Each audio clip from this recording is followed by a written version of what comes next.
Hello and welcome to the channel online अधिकारी। मेरा नाम है सौरभ यादव और आज यहाँ पर आपको दिया जा रहा है lecture number 2 Uttar Pradesh special का। तो पहला लेक्चर आपने नहीं देखा है तो जाकर देख लीजिए। पहला लेक्चर बहुत ही महत्वपूर्ण है। पहला लेक्चर आपने नहीं देखा तो बहुत सी चीज़ें ऐसी हैं जो आपके दिमाग में नहीं बैठ पाएंगी। वहाँ पर ट्रिक के द्वारा बहुत सी चीज़ें बताई गई हैं, उसको देख लीजिएगा। और यहाँ पर भी जहाँ पर ज़रूरत होगी ट्रिक वगैरह की तो उसको यहाँ पर बताया जाएगा। इस लेक्चर में वन्य जीव संपदा, नदियाँ, उसके अलावा वेटलैंड, रामसर साइट्स वगैरह सब कुछ यहाँ पर देखा जाएगा।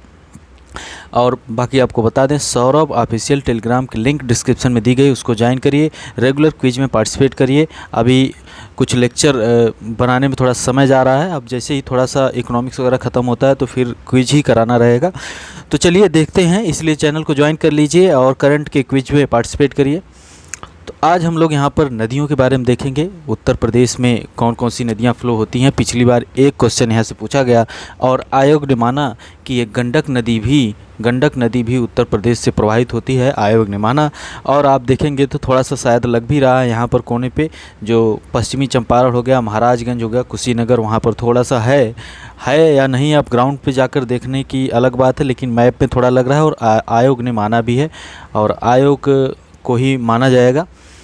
तो यहाँ पर उत्तर प्रदेश में देखिए गंगा नदी है सबसे बड़ी नदी। गंगा नदी देखिए आपको यहाँ पर जा रही है, ये देखिए उत्तर प्रदेश के बिजनौर ज़िले से गंगा नदी एंट्री कर रही है।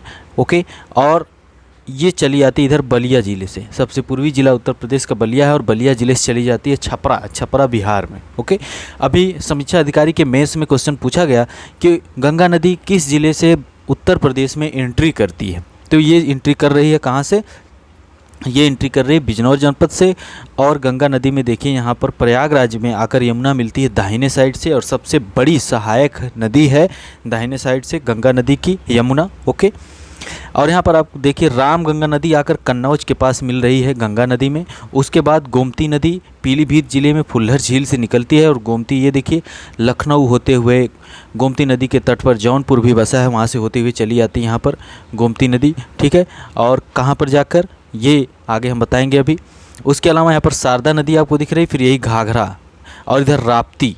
ये राप्ती और घाघरा दोनों मिलकर पहुँचती हैं यहाँ बिहार के पास, वो एंट्री करती हैं वो भी गंगा में। दाहिने साइड की बात करें और हम आगे बढ़ते हैं तो अब हमने देखा कि रामगंगा, गोमती, घाघरा, फिर गंडक, फिर उसके बाद कोसी नदी है, गंडक, कोसी, महानंदा नदी और उसके अलावा तीस्ता नदी। ऐसा पहले ऐसा था कि तीस्ता नदी भी गंगा की सहायक नदी थी, लेकिन आज की डेट में वो ब्रह्मपुत्रा की सहायक नदी हो गई है। और तीस्ता नदी निकलती कहाँ से? तीस्ता नदी निकलती है सिक्किम राज्य से निकलती है। चोलामू झील जो सबसे ऊंचाई पर स्थित झील है भारत की, वहाँ से निकलती है। ओके, ठीक है। तो आपने देखा कि गंगा नदी में बाएं साइड से मिलने वाली नदियां रामगंगा हो गई, गोमती हो गई, घाघरा हो गई, गंडक हो गई, कोसी हो गई, महानंदा हो गई। ओके, तो ये सब नदियां हैं। और दाहिने साइड की हम बात करते हैं तो आपको दिख रहा है यहाँ पर यमुना नदी। ये देखिए यमुना नदी यहाँ ऐसे एंट्री कर रही है, देखिए ऊपर से सहारनपुर ज़िले से एंट्री कर रही है उत्तर प्रदेश में।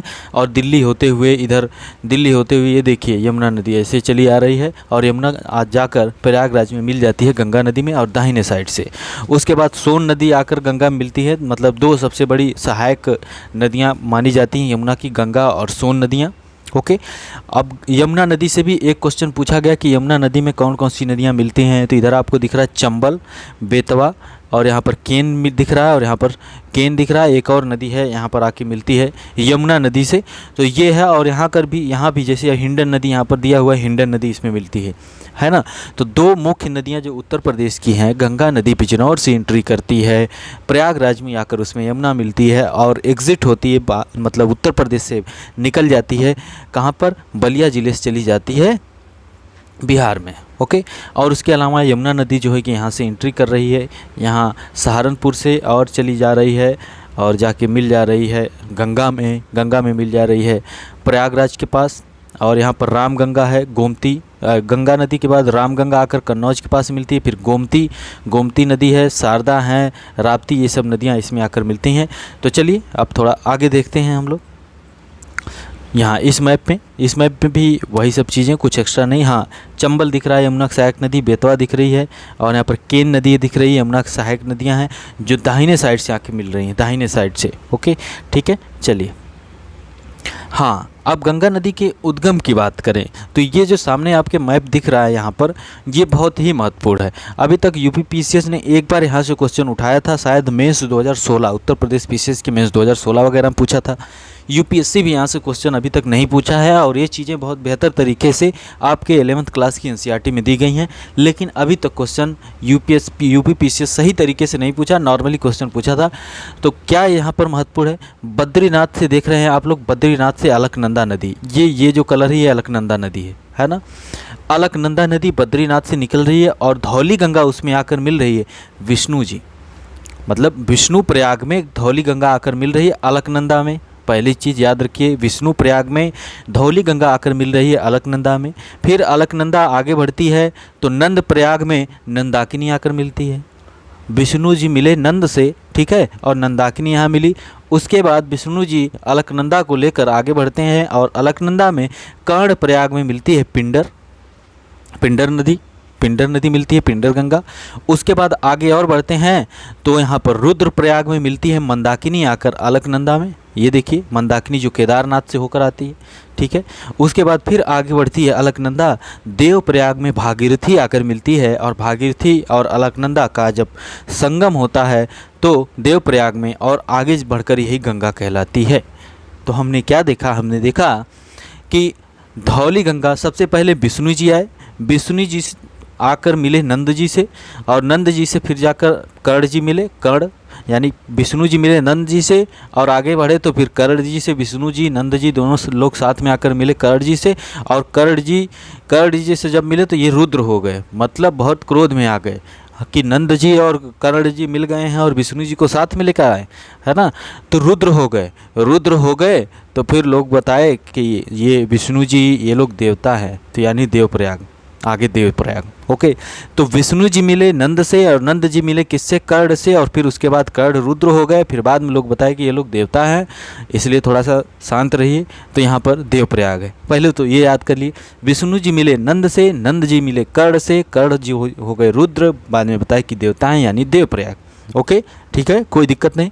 तो पहले आकर मिलती है धौली गंगा, फिर नंदाकिनी, ठीक है, फिर उसके बाद आकर पिंडर मिलती है, फिर उसके बाद मंदाकिनी आकर मिलती है, बाद में भागीरथी आकर मिलती है देवप्रयाग में और गंगा कहलाती है। और गंगा फिर इसके बाद गंगा जो है बिजनौर ज़िले से उत्तर प्रदेश की एंट्री करती है यहाँ पर और चली आती है प्रयागराज में, इसमें आकर यमुना मिलती है, आगे बढ़ के चली जाती है गंगा बलिया जनपद से एग्जिट कर जाती है। तो याद रखिएगा ये क्वेश्चन पूछा जाएगा।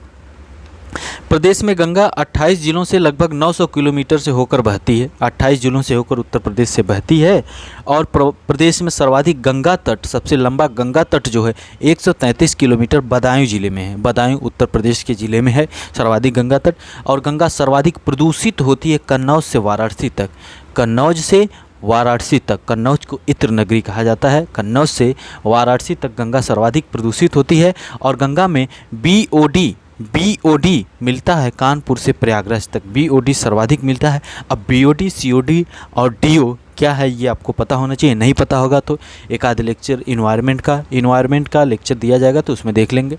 तो गंगा में सर्वाधिक जो है कि बीओडी मिलता है कानपुर से प्रयागराज तक। राष्ट्रीय नदी का दर्जा दिया गया गंगा नदी को 4 नवंबर 2008 को दिया गया। ओके, कहीं कहीं आपको फरवरी 2009 भी मिलेगा, लेकिन फरवरी 2009 में national Ganga river basin authority की स्थापना की गई थी, national Ganga river basin authority की, याद रखिएगा। राष्ट्रीय नदी का दर्जा केंद्र सरकार ने 4 नवंबर 2008 को दिया। बिजनौर जनपद से प्रवेश तथा बलिया जनपद से निकास होता है गंगा का। रामगंगा कन्नौज के निकट, गोमती गाजीपुर के निकट मिलती है, रामगंगा कन्नौज के पास मिलती है, इसमें आकर बाएं साइड से, गोमती गाजीपुर के निकट आकर मिलती है। सई नदी बलिया में आकर मिलती है, यमुना प्रयागराज में, टोंस प्रयागराज के निकट गंगा नदी में मिल जाती है, यानी प्रयागराज में यमुना और फिर टोंस भी दाहिने साइड से आकर मिलती हैं गंगा नदी में। ओके, तो बाएं साइड की ट्रिब्यूटरी यानी सहायक नदियां जो है रामगंगा, गोमती, घाघरा, गंडक, कोसी, महानंदा। दाहिने साइड की अगर हम बात करते हैं तो यमुना और सोन महत्वपूर्ण हैं, याद रखिएगा ये सब चीज़ें।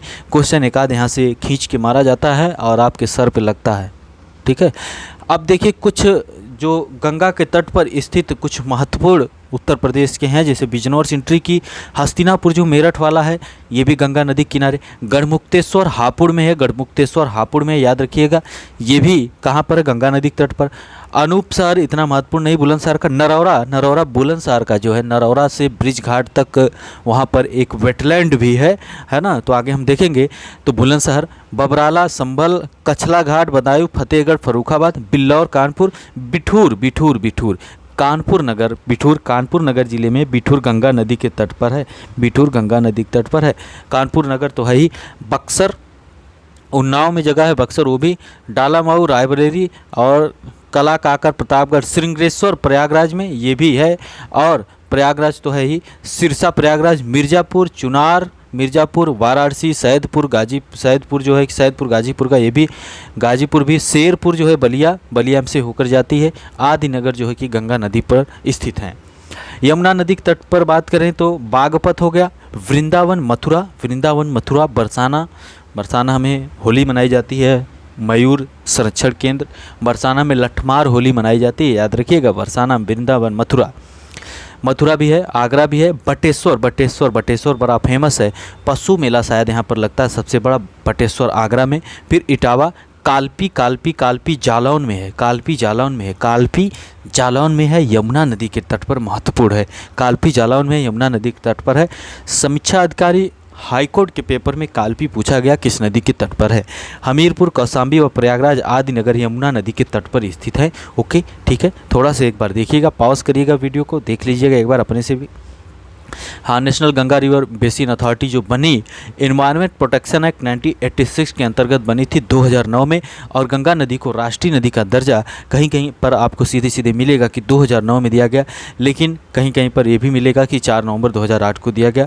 ठीक है, तो थोड़ा सा सर्च करिएगा, देखिएगा क्या सही है क्या गलत है। यमुना नदी यमुनोत्री ग्लेशियर से बंदरपुंछ रेंज जो है वहाँ से निकलती है, प्रदेश में 20 जिलों से होकर बहती है। यमुना नदी यमुनोत्री ग्लेशियर से बंदरपुंछ रेंज है वहाँ से निकलती है और उत्तर प्रदेश के 20 जिलों से होकर बहती है। प्रवेश सहारनपुर जनपद में होता है तथा इसका समापन प्रयागराज जनपद में होता है। अब ये क्वेश्चन उत्तर प्रदेश पीसीएस 2019 में पूछा गया यमुना नदी से रिलेटेड। क्या क्वेश्चन है कि दाहिने साइड से यमुना नदी में राइट बैंक ट्रिब्यूटरी कौन सी हैं, और वो इतना ही नहीं, पश्चिम से पूरब की तरफ की बात किया, यानी पूरा विदर्भ है और इधर पश्चिम है, पश्चिम से पूरब की तरफ बात किया। अब ऐसे उत्तर प्रदेश का मैप बनाया तो ऐसे नदियाँ आ रही हैं, तो कौन कौन सी हैं, तो चंबल पहले आती है, चंबल सिंध बेतवा केन, यानी 4312 यानी ए सही होगा। अभी के अभी इसको याद कर लीजिए, चंबल सिंध बेतवा केन राइट साइड से दाहिने साइड से मिलने वाली नदियां हैं, पश्चिम से पूरब की तरफ क्रम है। और वहीं लेफ्ट बैंक यानी बाएं साइड से पहले हिंडन एयरबेस गाजियाबाद में है, याद रखिएगा। फिर रिंद है, फिर सिंगार है, फिर वरुणा नदी है। ये लेफ्ट बैंक है, यानी बाएं साइड से मिलने वाली नदियां हैं। ये भी क्वेश्चन पूछे जा सकते हैं। अब इस प्रकार का क्वेश्चन पूछा गया, आप देख सकते हैं यूपी पीसीएस कैसे पूछा है, तो उसी प्रकार से आप लोग अपने आप को तैयार रखिए, तत्पर रहिए। ठीक है, गोमती नदी फुल्लर झील से निकलती है, फुल्लर या गोमत झील कहा जाता है, पीलीभीत जिले से निकलती है। तथा गंगा में कैथी जगह है, गाजीपुर में गंगा में मिल जाती है, कैथी जगह का नाम है गोमती नदी। घाघरा नदी तिब्बत के मापचा चुंगो हिमनद से निकलती है, पर्वतीय प्रदेश में यह करनाली कही जाती है और मैदानी प्रदेश में घाघरा कहलाती। पर्वतीय प्रदेश में यह करनाली और मैदानी प्रदेश में घाघरा कही जाती है। लखीमपुर और बहराइच की सीमा बनाती है, लखीमपुर जनपद और बहराइच की सीमा बनाते राज्य में प्रवेश करती है, और आगे चलकर अयोध्या में यही नदी जो है सरयू कहलाती है, सरयू नदी के तट। ठीक है, सरयू अयोध्या में। घाघरा छपरा बिहार में गंगा नदी में मिल जाती है। ओके, तो चित्रकूट के तट पर हुई संतों की भीड़, तुलसीदास चंदन फेरत तिलक देत रघुवीर। तुलसीदास जी ने लिखा है ना, चित्रकूट नीचे है। हमने बताया था कि मध्य प्रदेश के साथ उत्तर प्रदेश के 11 जिले सीमा साझा करते हैं। क्या ट्रिक बताई थी हमने, एआई जल में बंद है चित्र, एआई जल में बंद है चित्र किसका, पीएम का। ए से आपका आगरा, ई आई बताए हम इटावा, जैसे जालौन, फिर झांसी, ललितपुर, महोबा, बांदा, चित्रकूट, प्रयागराज, मिर्ज़ापुर, फिर सोनभद्र। तो 11 ज़िले हैं। तो चित्रकूट जो मध्य प्रदेश के साथ सीमा साझा करता है, याद रखिएगा। तो चित्रकूट किस नदी के तट पर स्थित है, ये आप कमेंट करिएगा, इसीलिए पूछा गया यहाँ पे आपसे। तो चित्रकूट किस नदी के तट पर है, ये आप कमेंट करिएगा। ओके, आगे हम बढ़ते हैं। तो राज्य में गंगा का प्रवेश व निकास बिजनौर और बलिया जिलों में, आपने देख लिया। रामगंगा नदी का एंट्री भी बिजनौर से होती है। गंगा और रामगंगा दोनों बिजनौर में। रामगंगा आकर कन्नौज के निकट मिल जाती है गंगा नदी में। काली नदी गंगा मिलती है कन्नौज के निकट। रामगंगा, काली नदी दोनों कन्नौज के निकट। बूढ़ी गंगा गंगा में मिलती है बदायूं जनपद में। एक बूढ़ी गंगा भी है, वो भी बदायूं में आकर मिलती है। छोटी छोटी बहुत नदियाँ होती हैं। यमुना नदी का प्रवेश व समापन होता है क्रमशः सहारनपुर व प्रयागराज में। आपने देखा यमुना नदी के बारे में। तो एंट्री एग्जिट से क्वेश्चन पूछेगा तो कुछ इस प्रकार से क्वेश्चन पूछेंगे। ओके, चलिए अब यहाँ पर कुछ ताल तलैया है। तलैया, झुमरी तलैया, झुमरी तलैया तो कहीं दूसरी जगह है, झुमरी तलैया उत्तर प्रदेश में नहीं। रामगढ़ ताल गोरखपुर में। ताल उल से आजकल क्वेश्चन पूछ रहा है। क्यों पूछ रहा है? क्योंकि वो समझ रहा है, यूपीपीसीएस आयोग जो समझ रहा है कि ये तो याद नहीं कर पाएंगे लोग, है ना। तो सुरहा ताल है बलिया में, जिसको जयप्रकाश नारायण भी कहा गया। सुरहा ताल पक्षी अभ्यारण्य है या वाइल्ड लाइफ सेंचुरी है, आगे देखेंगे। सुरहा ताल है बलिया में, बलिया सबसे पूर्वी जिला है यही। रामगढ़ ताल गोरखपुर में है। फुल्लर झील हमने बताया, फुल्लर झील पीलीभीत में जहाँ से गोमती निकलती है। शुक्रताल है मुजफ्फरनगर में। शुक्रताल मुजफ्फरनगर में हमने बताया था उत्तराखंड के साथ सीमा साझा करने वाले जिले। सैम बीमार है, 7 जिले सीमा साझा करते हैं क्योंकि उसको बीपी की प्रॉब्लम। सहारनपुर, मुजफ्फरनगर दूसरा वाला जिला। बी से बिजनौर, एम से मुरादाबाद, आर से रामपुर, बी से बरेली, पी से पीलीभीत। ओके, और गोकुल झील, गोकुल मथुरा में है। यहाँ एक जल वो बनाया गया है, मतलब क्या बोलते हैं, पानी पहुँचाने के लिए बनाया गया। अब आगे देखेंगे। कीथम झील आगरा में है और ये भी एक वेटलैंड है। वेटलैंड, कीथम झील आगरा में वेटलैंड है। मोती झील कानपुर में है। मोती झील कानपुर में है। मोती झील कानपुर में। बरुआ सागर ताल कहाँ पर है? बरुआ सागर ताल झांसी में है। बरुआ सागर ताल झांसी में है, ठीक है। बेला सागर ताल महोबा में है, ठीक है। बेला सागर महोबा में है, बेला सागर महोबा में है। ओके, गोविंद बल्लभ पंत सागर सोनभद्र में है और उत्तर प्रदेश के प्रथम मुख्यमंत्री गोविंद बल्लभ पंत जी के नाम पर इसका नाम रखा गया, सोनभद्र में है। तो याद रखिएगा ये सब चीज़ें। अगर ताल वगैरह क्वेश्चन पूछेगा, इतना याद कर लेंगे तो आप एलिमिनेट कर ले जाओगे। अगर निम्नलिखित में से कौन सा सुमेलित नहीं है क्वेश्चन बनता है तब। ओके, हाँ, उत्तर प्रदेश में नलकूप से सिंचाई की बात करें, कई जगह पे डेटा अलग दिया है, लेकिन आयोग ने जो माना है उस बेस पे हम लोग चलेंगे। आयोग ने 2018 वाले समीक्षा अधिकारी में क्वेश्चन पूछा गया कि उत्तर प्रदेश राज्य में कुल सिंचित क्षेत्र का नहर सिंचाई से कितने प्रतिशत सिंचाई होती है। आयोग ने 30% सही माना। लोगों ने आपत्ति दायर की, लेकिन आयोग ने कहा कि 30% ही है। हम लोग डेटा सर्च किए तो कहीं प्राप्त नहीं हुआ, लेकिन आयोग जब मान लिया, ठीक है, तो अब उसको ऐसे गला पकड़ेंगे, पकड़ कहेंगे कि नहीं 30% नहीं है, तब जाकर शायद माने। तो अब इतना कौन जाएगा आंदोलन करने। तो उत्तर प्रदेश में नलकूप से सिंचाई होती है, सर्वाधिक याद रखिए, सर्वाधिक याद रखिए। अगर 30% सिंचाई होती है किसके द्वारा, 30% अगर सिंचाई नहर से होती है तो 60% तो मान के चलिए कि 60% सिंचाई होती है किससे, नलकूप से होती है। 30% नहर से होती है, 60% नलकूप से। और भारत के सभी राज्यों में सर्वाधिक नलकूपों से सिंचाई उत्तर प्रदेश में होती है। और सर्वाधिक उत्तर प्रदेश में, सर्वाधिक पश्चिमी उत्तर प्रदेश में, है ना, पश्चिमी उत्तर प्रदेश में। याद रखिएगा, सिंचाई का सबसे बड़ा साधन नलकूप ही है उत्तर प्रदेश का भी, और भारत में सर्वाधिक नलकूपों से सिंचाई उत्तर प्रदेश में ही होती है। नहर से सिंचाई बता दिए कि 30%, इतना आयोग माना है। आप डेटा सर्च करेंगे इस पे गूगल पे तो यही निकल के आएगा। कुएं से सिंचाई 8-10% जो भी है, तालाब झील पोखरे से भी कुछ है। तो यानी सर्वाधिक सिंचाई नलकूप से, फिर नहर से, फिर कुएँ से, तालाब झील पोखरा वगैरह ये सब है।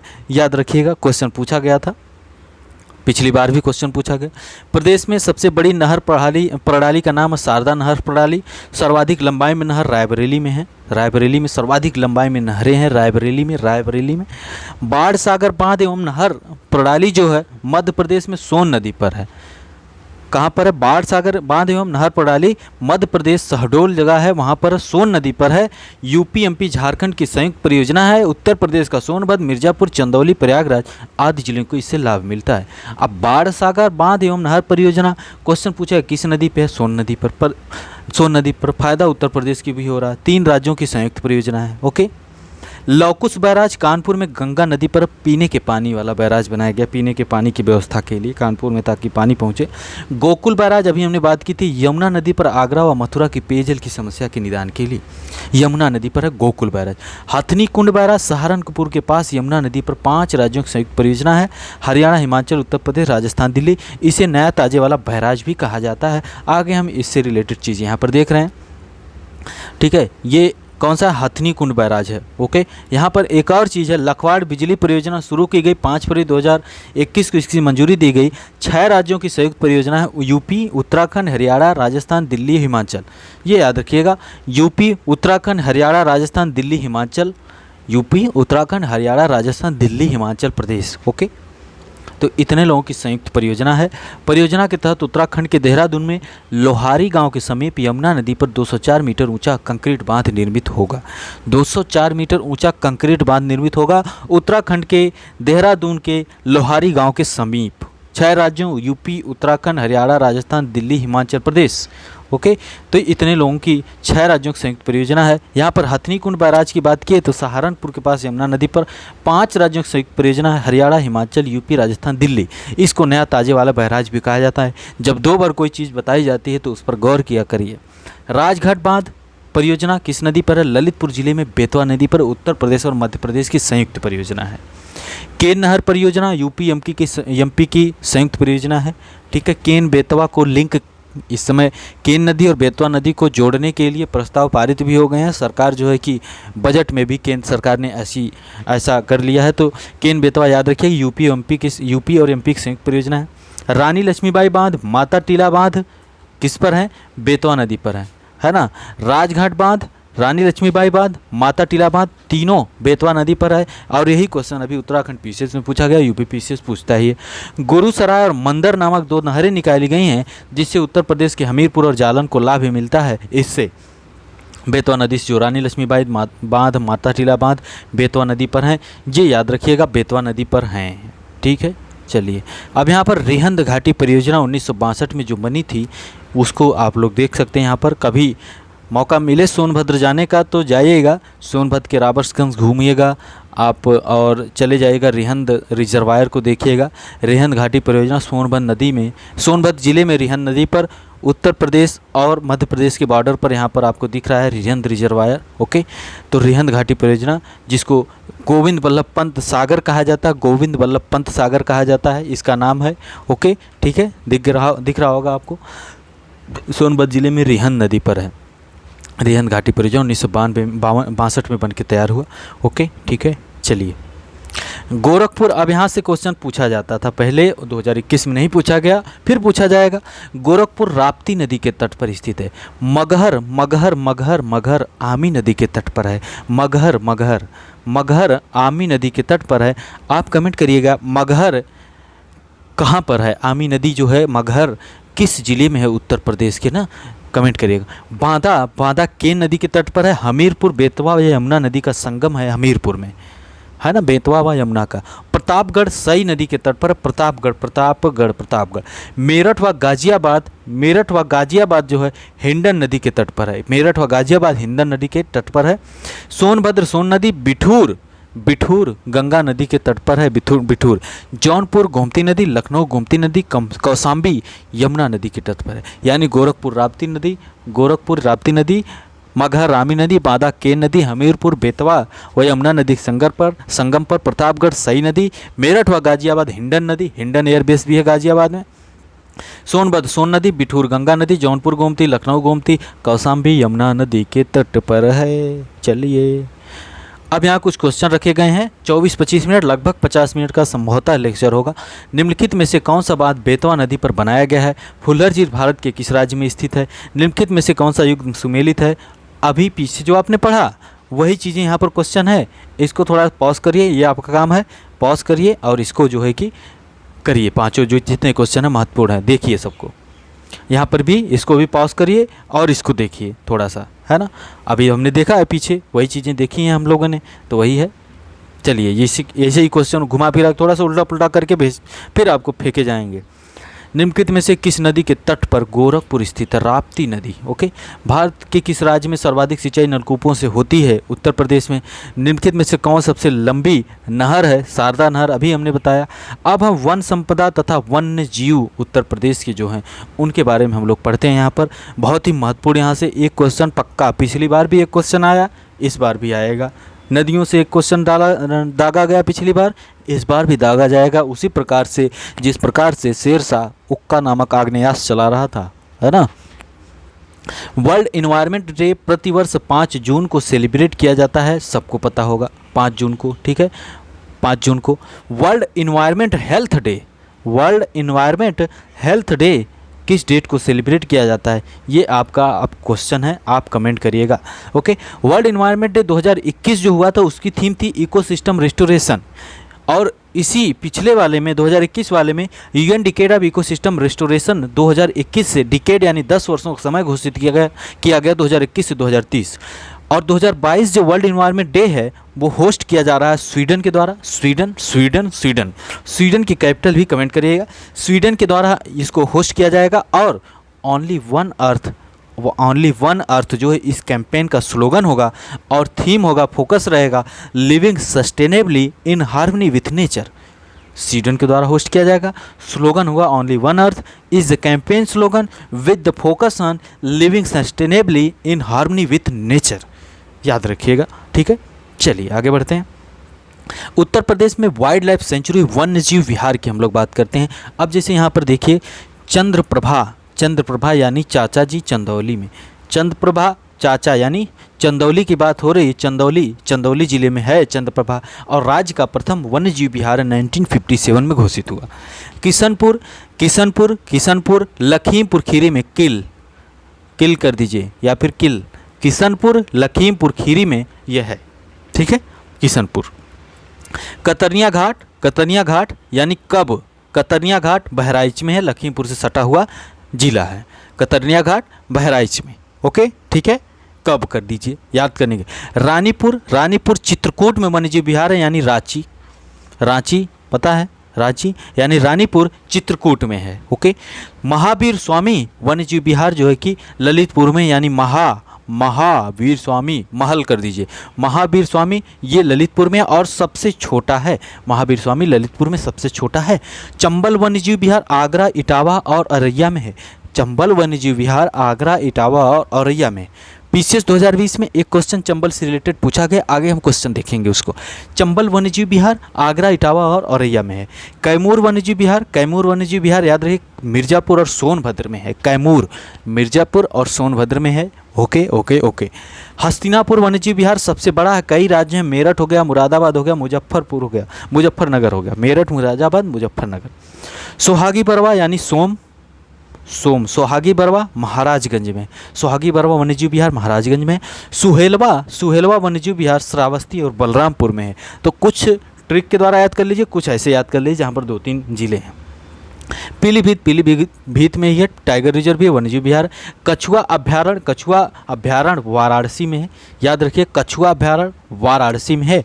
तो यहाँ पर जो दिए गए हैं, जिस प्रकार की सब ट्रिक बताई गई है, नोट कर लीजिए और याद कर लीजिए। क्वेश्चन पूछे जाते हैं इसलिए यहाँ पर बताया जा रहा है, ठीक है। चलिए आगे बढ़ते हैं। ICFR 2021 की रिपोर्ट यहाँ पर दी गई है, 17वीं रिपोर्ट है 2021 में। India state of forest report जारी हुई है। उत्तर प्रदेश के परिप्रेक्ष्य में बात करें सबसे पहले तो फॉरेस्ट कवर उत्तर प्रदेश में, यानी फॉरेस्ट कवर टोटल 6.88% है और ट्री कवर 3.05। तो टोटल फॉरेस्ट वन और वृक्ष आवरण की बात करेंगे उत्तर प्रदेश में 9.93% हो रहा है, याद रखिएगा। फॉरेस्ट कवर 6.88, ट्री कवर 3.05, दोनों को जोड़ रहे हैं, फॉरेस्ट और ट्री कवर यानी वन और वृक्ष आवरण 9.93% है। और क्वेश्चन पूछा जाता है कि सर्वाधिक टॉप 4 जिले कौन से हैं जहां पर फॉरेस्ट है? तो कहां पर है? सोनभद्र में है, लखीमपुर खीरी में है, मिर्ज़ापुर में है, पीलीभीत में। सोनभद्र, लखीमपुर खीरी, मिर्ज़ापुर, पीलीभीत टॉप 4 हैं।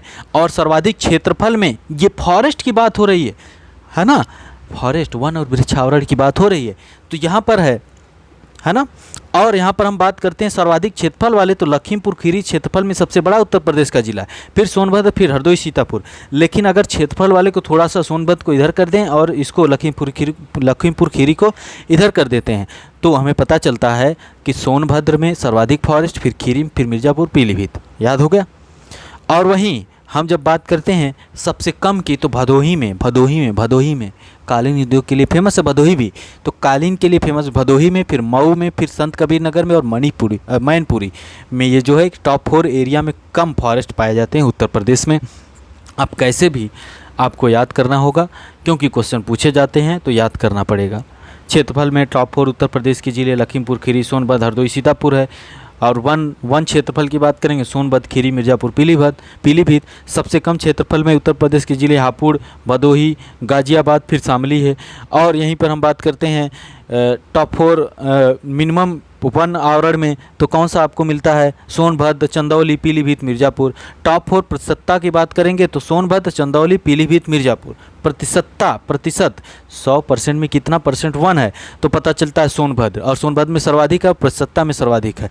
ठीक है, लखीमपुर खीरी में दूसरे नंबर पर है क्षेत्रफल में, लेकिन प्रतिशतता में दूसरे चंदौली में है, फिर पीलीभीत है, फिर मिर्ज़ापुर है। ओके, और कम परसेंटेज में भदोही में सबसे कम वन आवरण है, और वही भदोही में परसेंटेज में भी कम आवरण है, फिर मणिपुरी, फिर मैनपुरी, फिर देवरिया, फिर मऊ में है। पहला वन ग्राम उत्तर प्रदेश का बेलहत्ती है, और 2030 तक फॉरेस्ट और ट्री कवर का टारगेट है उत्तर प्रदेश सरकार का कि पूरे उत्तर प्रदेश के 100% क्षेत्रफल में फॉरेस्ट एंड ट्री कवर को 15% करने का टारगेट है। ठीक है, याद रखिएगा, ये महत्वपूर्ण चीज़ें हैं, क्वेश्चन पूछे जाते हैं। अब ISFR की रिपोर्ट जो आई है, ISFR 2021 की report, India state of forest report जो आई है, उसमें जो है कि highest increase was registered bye Telangana में सबसे ज़्यादा बढ़ा, आंध्र प्रदेश में बढ़ा और उड़ीसा में फॉरेस्ट बढ़े हैं, है ना। तो सर्वाधिक वृद्धि इसमें हुई है। और नॉर्थ ईस्ट के जो स्टेट हैं, अरुणाचल प्रदेश, मणिपुरी, मेघालय, मिजोरम, नागालैंड, इनमें कमी दर्ज की गई है। जहां पर सर्वाधिक वन आवरण, वृक्ष आवरण थे, वहां पर कमी देखी गई है। जहां पर कम थे, जैसे कि तेलंगाना, आंध्र प्रदेश, उड़ीसा में, यहाँ पर वृद्धि देखी गई है। तेलंगाना में सर्वाधिक वृद्धि 3.07% वृद्धि देखी गई। ओके, ठीक है। और फॉरेस्ट कवर पिछली वाली जो रिपोर्ट थी उसमें 21.67 था, जो बढ़ के 21.71% हुआ। ट्री कवर 2.89 से 2.91% हुआ भारत का, और टोटल 24.56 से बढ़ के 24.62% हुआ है। समीक्षा अधिकारी में क्वेश्चन पूछा गया था कि भारत के फॉरेस्ट और ट्री कवर टोटल कितना परसेंट है, तो एक बार क्वेश्चन पूछा गया है, तो ये भी याद रखिए 24.62% पर फॉरेस्ट एंड ट्री कवर वर्तमान समय की स्थिति यही है। 21% जो है 21.67% forest cover, tree cover 2.91%, total जो कि इतना है। ये पूरे भारत की बात हो रही है। एरिया वाइज सबसे ज़्यादा कहाँ पर है, तो मैक ओम ट्रिक है, मैक ओम, MAC ओम, मैक ओम। MP, अरुणाचल, छत्तीसगढ़, उड़ीसा, महाराष्ट्र। मैकोम MP, अरुणाचल, छत्तीसगढ़, उड़ीसा, महाराष्ट्र। MP, अरुणाचल, छत्तीसगढ़, उड़ीसा, महाराष्ट्र। यहाँ पर एरिया की बात हो रही, लेकिन प्रतिशतता की बात करेंगे तो मैम याद रखिए, MAMM, मैम। मिजोरम, अरुणाचल प्रदेश, मेघालय, मणिपुर। तो सर्वाधिक प्रतिशतता की बात करेंगे तो मिजोरम, अरुणाचल प्रदेश, मेघालय और मणिपुरी। ठीक है, मणिपुर है, मणिपुर वो याद रखिए। मिजोरम, अरुणाचल प्रदेश, मेघालय और मणिपुर में इतना है। ठीक है, तो सर्वाधिक ISFR बढ़ा है इस बार तेलंगाना में, दूसरे नंबर पे आंध्रा है, तीसरे पे उड़ीसा है। Okay, total forest tree cover 24.62% है, जिसमें फॉरेस्ट कवर 21.71, 2.91% जो ट्री कवर है। मध्य प्रदेश, अरुणाचल, छत्तीसगढ़, उड़ीसा, महाराष्ट्र में टॉप 5 है, जहां पर एरिया में मैक ओम जो हमने बताया उसमें है। और प्रतिशतता की बात करें तो मिजोरम, अरुणाचल प्रदेश, मेघालय, मणिपुर, मैम ट्रिक है, मिजोरम, अरुणाचल प्रदेश, मेघालय और मणिपुर, ये जो है कि प्रतिशतता में टॉप 4 यहाँ पर दिए गए हैं। ठीक है, समीक्षा अधिकारी में एक और क्वेश्चन 2000 जो अभी मेंस हुआ है, अभी जल्दी ही हुआ है, उसमें एक क्वेश्चन ISFR की रिपोर्ट से पूछा गया कि कितने राज्यों और केंद्र शासित प्रदेशों का 33% से अधिक भौगोलिक क्षेत्र जो है अनाच्छादित है यानी वनाच्छादित है, वन वगैरह ज़्यादा है। कितने राज्यों और केंद्र शासित प्रदेशों की बात किया, राज्य और केंद्र शासित प्रदेशों की बात किया तो 17 राज्य और केंद्र शासित प्रदेश ऐसे हैं जहाँ पर 33% से अधिक वन और वृक्ष आवरण हैं। ठीक है, इन राज्यों में लक्षद्वीप हो गया, लक्षद्वीप याद रखिएगा, लक्षद्वीप, मिजोरम याद रखिएगा, लक्षद्वीप, मिजोरम, अंडमान एंड निकोबार और अरुणाचल प्रदेश और मेघालय। कौन कौन से बता रहे हैं हम? लक्षद्वीप, इन राज्यों और केंद्र शासित प्रदेशों में लक्षद्वीप हो सके तो नोट कर लीजिए या फिर घटनासार में देखिएगा वहाँ पर दिया हुआ है। लक्षद्वीप, मिजोरम, अंडमान एंड निकोबार द्वीप समूह, अरुणाचल प्रदेश और मेघालय में 75% से भी अधिक फॉरेस्ट एंड ट्री कवर है। याद रखिएगा, ये भी क्वेश्चन बन सकता है। ओके, और 12 राज्य केंद्र शासित प्रदेश जो हैं, 12 राज्यों और 7 केंद्र शासित प्रदेशों, 12 राज्य ऐसे हैं, 12 राज्य और 7 केंद्र शासित प्रदेश ऐसे हैं जहां पर 33% से 75% के बीच में वन और वृक्ष आवरण है। याद रखिएगा, घटनासार में आप लोग पढ़ लीजिएगा, क्वेश्चन यहाँ से बनेंगे और बनेंगे तो बनेंगे। ठीक है, मैंग्रोव कवर की बात करें, आईएसएफआर की रिपोर्ट में सर्वाधिक वृद्धि जो है उड़ीसा में देखी गई है, उड़ीसा में, उसके बाद महाराष्ट्र में मैंग्रोव कवर में वृद्धि देखी है, मैंग्रोव में उड़ीसा, उसके बाद महाराष्ट्र। याद रखिएगा। चलिए आगे बढ़ते हैं। फॉरेस्ट रिसर्च इंस्टीट्यूट जो 1906 में इस्टेब्लिश हुई, देहरादून में स्थित है, सामने आपको दिख रही है फॉरेस्ट रिसर्च इंस्टीट्यूट, देहरादून में 1906 में इस्टेब्लिश हुई। एक नीरी से कई बार क्वेश्चन पूछा गया, 1958 में बना है national environment engineering research institute, Nagpur में है, 1958 में बना है, नीरी नागपुर। ओके, नीरी से देखिए क्वेश्चन किस प्रकार से पूछे गए हैं नागपुर में, देखिए 2010, 5, 4, 11, 12, 14। ओके ठीक है, चलिए पश्चिम बिहार की बात करें, उत्तर प्रदेश में तो बखीरा है, कहाँ पर? बखीरा सेंचुरी संत कबीर नगर में है, बखीरा। ठीक है, बखीरा याद रखिएगा, बखीरा। लाख बहोसी, लाखों की बात हो रही कन्नौज में, और सबसे बड़ा पश्चिम बिहार बर्ड सेंचुरी है। स्टेटमेंट वाइज क्वेश्चन पूछे गए थे समीक्षा अधिकारी में, पश्चिम बिहार से बर्ड सेंचुरी से और वेटलैंड को दोनों मिला के 2 स्टेटमेंट दिया गया, इसलिए ये याद रखिएगा। बर्ड सेंचुरी है पश्चिम बिहार, बखीरा संत कबीर नगर में। लाख बहासी है, लाखों की बात हो रही, लाख और बहासी गांव है कन्नौज में, वहाँ पर सबसे बड़ा है। ओके, कन्नौज वही जहाँ पर गंगा नदी रामगंगा नदी गंगा में आकर मिलती है, सबसे बड़ा है कन्नौज को। इत्र नगरी कहा जाता है, और प्राचीन काल में कन्नौज के शासक जयचंद थे और कन्नौज को श्री नगर महोदय श्री भी कहा जाता था। नवाबगंज जिसका नाम चंद्रशेखर आज़ाद रख दिया गया, बर्ड सेंचुरी उन्नाव में और राज्य का प्रथम है। ठीक है, ओखला की बात होगी तो गाजियाबाद और गौतम बुद्ध नगर में, क्योंकि new Okhla industrial development authority Noida. हाँ, तो ओखला बर्ड सेंचुरी गाजियाबाद और गौतम बुद्ध नगर में है। पार्वती अर्गा बर्ड सेंचुरी गोंडा में है, और इसी से क्वेश्चन समीक्षा अधिकारी में इसमें पूछा गया। पार्वती अर्गा बर्ड सेंचुरी गोंडा में है, और ये वेटलैंड भी है। पटना सेंचुरी बर्ड सेंचुरी एटा में है, एटा है जनपद है और सबसे छोटा है। पटना आ गया तो मार देंगे बिहार ना ही मरिहा, कहाँ है कि हाँ, और पढ़ाई भी अच्छे से करिए। सोनुआ भी आ रहा है तैयारी करने, सोनुआ जो फेमस हुआ है बिहार वाला, वो भी कह रहा था IAS PCS की तैयारी करेंगे, एक बार में निकाल के चले जाएंगे। तो तैयारी बढ़िया से करिए, नहीं तो वो आ जाएगा तो भागना ही पड़ेगा आप लोगों को। पटना बर्ड सेंचुरी एटा में है, सबसे छोटा। समान मैनपुरी, समान समसपुर रायबरेली, सांड हर हर महादेव तो हरदोई में। सरसई नवार इटावा,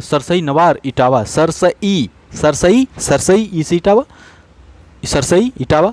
सुरहा ताल जयप्रकाश नारायण बलिया में। विजय सागर महोबा हमीरपुर में। सूर सरोवर आगरा में।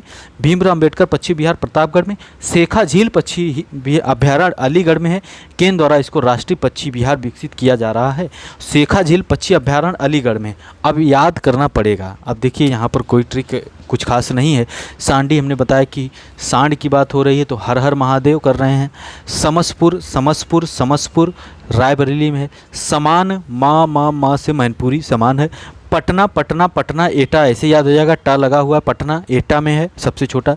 पार्वती अर्गा ऐसे याद रखिए, अर्गा गा से गोंडा, पार्वती अर्गा गोंडा में है। ओके, ओखला से हमने बताया कि नोएडा वगैरह वाला, Okhla new Okhla industrial development authority Noida Uttar Gautam Buddh Nagar जिले में है।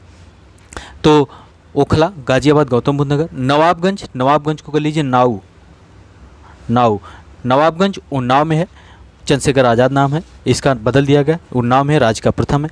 लाखों की बात हो रही है, कन्नौज में चलेंगे, लाखों का पैसा प्राप्त हुआ था, है ना। अभी चुनाव के समय, तो कन्नौज में सबसे बड़ा है। बखीरा, बखीरा को कर दीजिए कब, कबीर नगर, बखीरा, ठीक है, ये याद रखिए।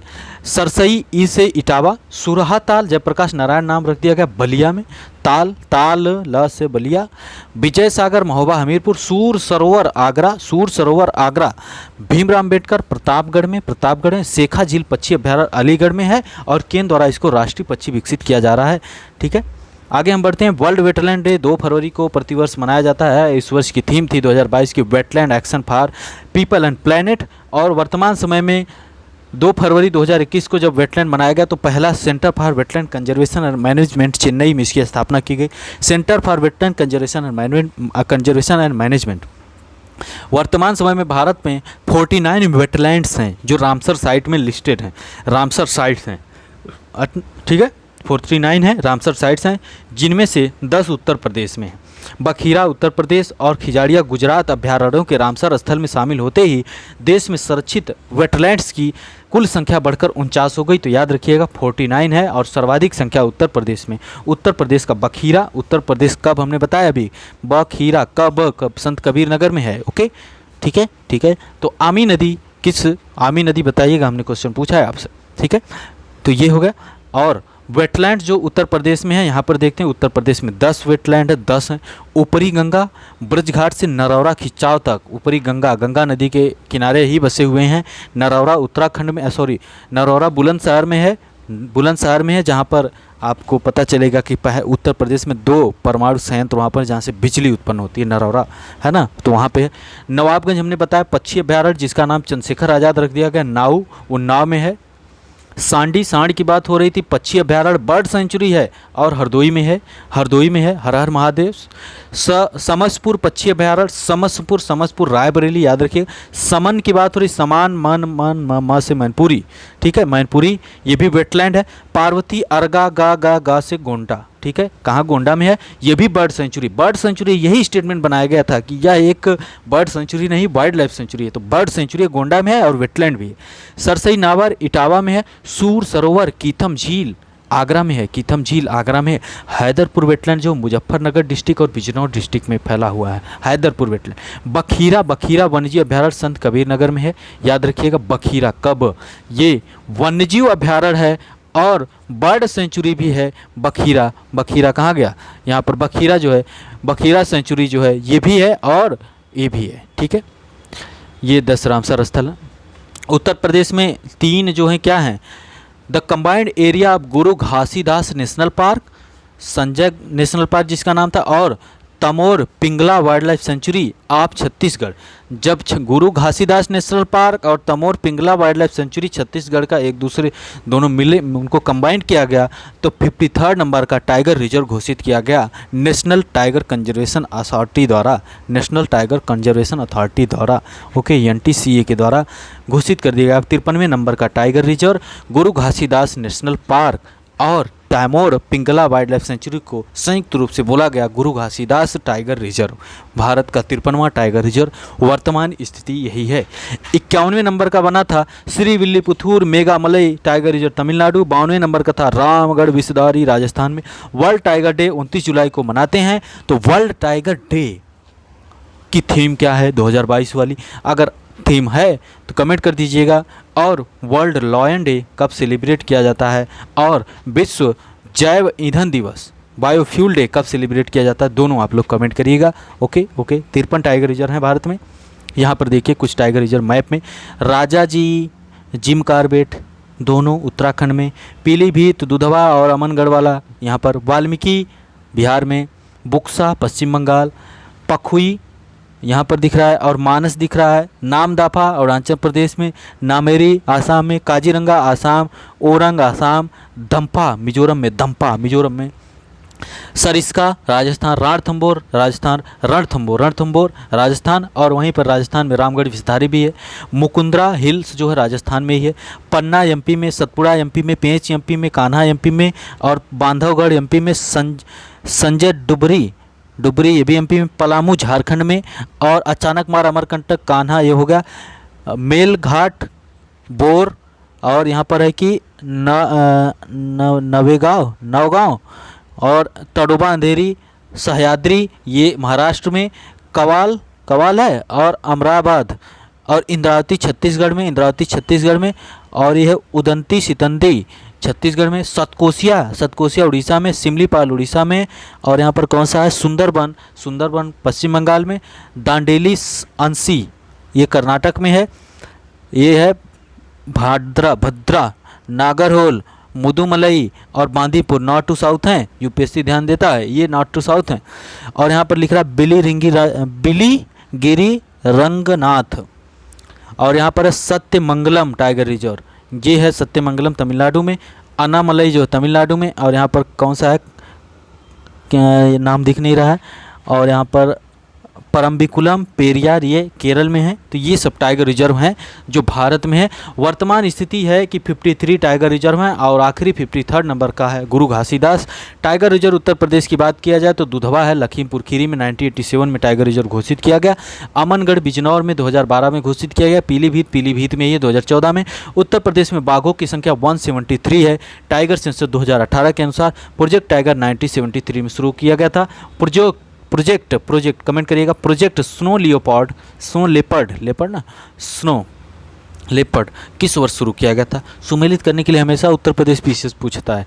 स्नो लेपर्ड भी बताइएगा। प्रोजेक्ट एलिफेंट कब शुरू किया गया था ये भी बताइएगा। नेशनल पार्क उत्तर प्रदेश में एक है दुधवा 1977 में, यही है दुधवा लखीमपुर खीरी वाला। राज्य में प्राणी उद्यान की बात करें तो नवाब वाजिद अली शाह प्राणी उद्यान लखनऊ में है हजरतगंज के पास। एलन फॉरेस्ट प्राणी उद्यान कानपुर में है। अशफाक उल्ला खान प्राणी उद्यान गोरखपुर में है। Lion and elephant safari park Chambal अभ्यारण्य इटावा में है। मयूर संरक्षण केंद्र वृंदावन में है। ओके, बारहसिंगा की दुर्लभ प्रजातियां सेरवन डुआलिसी व डिस्पिड हेयर पाई जाती हैं दुधवा राष्ट्रीय उद्यान। बारहसिंगा की दुर्लभ प्रजातियां सेरवन डुआलिसी और डिस्पिड हेयर दुधवा राष्ट्रीय उद्यान में पाई जाती हैं। अलीगढ़ का गभाना क्षेत्र व इलाहाबाद का मेजा कोरांव क्षेत्र, याद रखिएगा महत्वपूर्ण है। अलीगढ़ का गभाना क्षेत्र व इलाहाबाद का मेजा कोरांव क्षेत्र प्रसिद्ध है काले हिरण के लिए। राज्य में इको टूरिज्म पॉलिसी घोषित की गई 2014 में। पर्यटन सुविधायुक्त टाइगर रिजर्व है दुधवा में जाइएगा घूमने, है ना, पर्यटन। और अभी न्यूज आ रही है पिछले महीने, अभी इस समय चल रहा मई, तो मई महीने में ही या अप्रैल महीने में ही एक आदमी को दुधवा नेशनल पार्क में टाइगर ने पूरा आधा शरीर निपटा दिया, भूख लगी रही होगी। पर्यटन सुविधायुक्त टाइगर रिजर्व कुकरैल लखनऊ में है स्थित घड़ियाल पुनर्वास केंद्र को 2016 में घोषित किया गया था जैव विविधता विरासती स्थल। प्रदेश में बाघों की संख्या 173 है। प्रदेश में तेंदुओं की संख्या 2018 के अनुसार 316 है तेंदुआ। राष्ट्रीय चंबल अभ्यारण्य निम्नलिखित में से किस राज्य का हिस्सा नहीं है, ये याद रखिएगा। हमने अभी यहाँ पर आपको बताया कि लायन और एलिफेंट सफारी पार्क चंबल अभ्यारण्य इटावा वगैरह में है। चंबल नदी भी है। चंबल नदी कहाँ से आती है, कहाँ से निकल कर आती है, कमेंट करिएगा। राष्ट्रीय चंबल अभ्यारण्य निम्न में से किस राज्य का हिस्सा नहीं है, तो वो हरियाणा का हिस्सा नहीं है, यूपी एमपी राजस्थान का है। पीसीएस प्री 2020 खींच के दागा गया। राज्य पक्षी सारस इस समय संकटग्रस्त श्रेणी में आ गए हैं। सारस अथवा क्राउंच जो राज्य पक्षी है, राजकीय पक्षी है, संपूर्ण विश्व के कुल 8000 सारस में से 40% उत्तर प्रदेश में मिलते हैं।